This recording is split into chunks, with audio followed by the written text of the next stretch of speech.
Dans le hadith, il est dit Man lazima l'istighfar. Celui qui se cramponne à l'istighfar. Ay ja'alahu shi'aran li hayatihi. Quelqu'un qui a fait de l'istighfar un principe de vie. Man lazima l'istighfar. Qu'est-ce qui se passe? Ja'ala Allahu lahu min kulli dayqin makhraja. Allah fait en sorte que de toute étroitesse, une largesse advient. Toute difficulté qui te touche, Allah te ramène une issue. Wa min kulli hammin faraja. Et peu importe le souci que tu portes, j'ai du mal à payer le loyer, j'ai envie de me marier, j'ai peur de rater mon diplôme, alayka bil istighfar. Sache que ta solution se trouve dans le istighfar. Ja'ala Allahu lahu min kulli hammin faraja. Allah Azza wa Jal solutionne tous les soucis. Wa razaqahu Allah min haythu la yahtasib. Et Allah tabaraka wa ta'ala te ramène ta subsistance d'où tu ne t'y attends pas.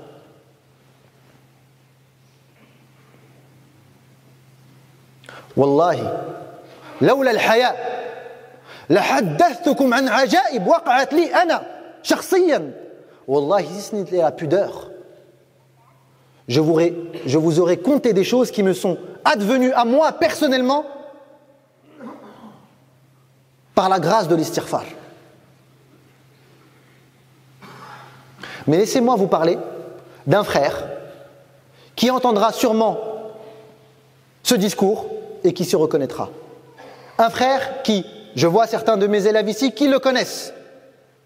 Wallahi al-azim. Il est venu me voir il y a de cela quelques années.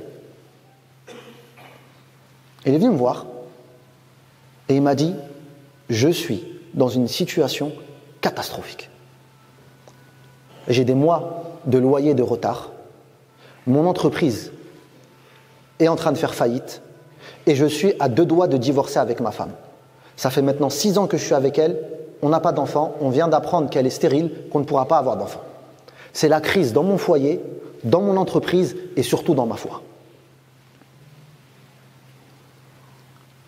Je l'ai regardé et je lui ai dit « Là, tu n'as qu'une solution. Avoir une assise sincère avec ton Seigneur. Tout de suite, cite-moi le péché le plus grave que tu commets. Tout de suite. Prends 2 minutes, réfléchis. » Il a pris le temps de réfléchir et il m'a dit « Je sais. Pendant que je travaillais, alhamdoulilah, j'ai fait beaucoup d'argent, mais je n'ai pas sorti ma zakat. » Je lui ai dit tout de suite, prends tes relevés bancaires, fais le compte. On va faire tout de suite, on va comptabiliser ta zakat tout de suite. Il prend son téléphone, il se prend, tac, on arrive à un chiffre. Je lui dis maintenant tout de suite, à l'instant, paye ta zakat. Il me dit, je peux pas, j'ai pas d'argent, j'ai pas 1 centime dans mon compte. Je lui dis, qu'est-ce que tu as à vendre? Il réfléchit, il me dit, j'ai rien. Je lui dis, réfléchis. Il réfléchit, il me dit, je sais, j'ai une 2e voiture. Je lui dis, bismillah, connais-tu quelqu'un qui est prêt à l'acheter? Il me dit, je sais pas, il y a peut-être un frère qui voulait. Je dis, donne-moi son téléphone. J'appelle le frère, je lui explique la situation, je lui dis, s'il te plaît, achète la voiture au frère. Il me dit, ça y est, je lui achète. Le montant, tant. Je lui dis, maintenant, tu prends cet argent-là et tu payes ta zakat. Il m'a dit, ça y est, khalas. Tubtu ilallah. Je vais payer ma zakat. Je lui dis, maintenant, tous les jours, je veux te voir, après le maghrib, à telle place dans la mosquée, en train de faire l'istighfar. Tu ne bouges pas, tu ne parles à personne, tu ne réfléchis à rien. Tu dis juste astaghfirullah wa atubu ilayk, astaghfirullah wa atubu ilayk, astaghfirullah wa atubu ilayk. Et fi'lan, le frère est venu pendant des semaines, tous les soirs, à la mosquée, au même endroit, astaghfirullah wa atubu ilayk. Jusqu'à ce qu'un jour, pendant que je faisais cours, je me rappelle comme hier, c'était là, après le asr, dans la mosquée, il vient et je vois son visage rayonnant, illuminé. Il me dit, ah Cheikh, il me dit, tu vas pas croire. Je lui dis, qu'est-ce qu'il y a? Il me dit, je suis riche. Je lui dis, qu'est-ce que t'as? Il me dit, je viens de décrocher un contrat. Allahu Akbar. Je lui dis, alhamdulillah. Il me dit, mais c'est pas tout, ya Cheikh. Je lui dis, quoi? Il me dit, ça fait 1 mois que ma femme elle est enceinte, on le savait pas. Rien d'étonnant. Naam. Man lazima l'istighfar, ja'ala Allahu lahu min kulli dayqin makhraja. Naam. lorsque tu fais de l'istighfar un principe de vie, Allah t'ouvre les portes de sa miséricorde. Alors permettez-moi de poser la question qui fâche. Pourquoi aujourd'hui, nous musulmans, avons délaissé l'istighfar? Pourquoi? Parce que quand on entend « Man lazima l'istighfar », on s'imagine que ça c'est pour qui? Pour ceux qui ont commis des graves péchés.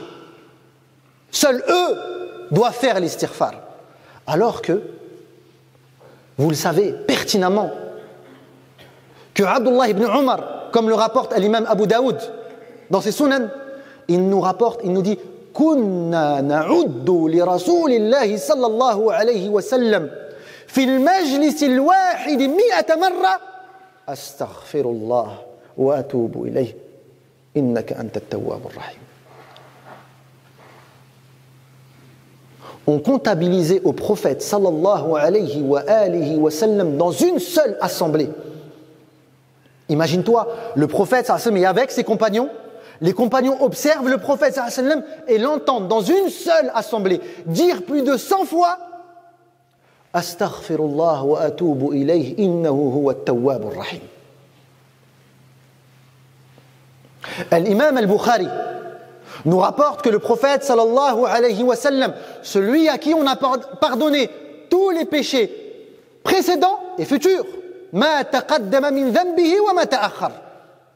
Et malgré ça, le prophète sallallahu alayhi wa sallam disait Wallahi inni astaghfirullah wa atubu ilayhi fil yawm akthara min 70 marra. Par Allah, je demande pardon à Allah et je me repentis à lui dans une seule journée plus de 70 fois. Et là, tu comprends qu'il y a un problème. On a un problème. Il y a quelque chose qui cloche en nous. Il y a quelque chose qu'on n'a pas compris.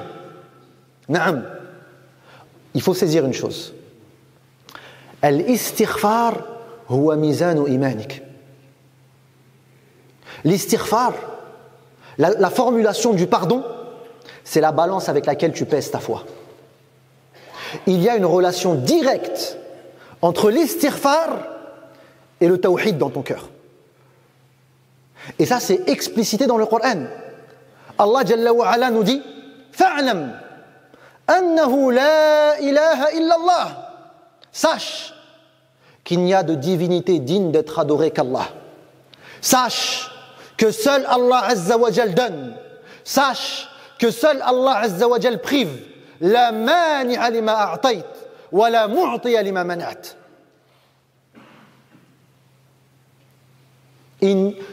Personne à qui Allah Azza wa Jal a refusé un bienfait peut le recevoir de quiconque.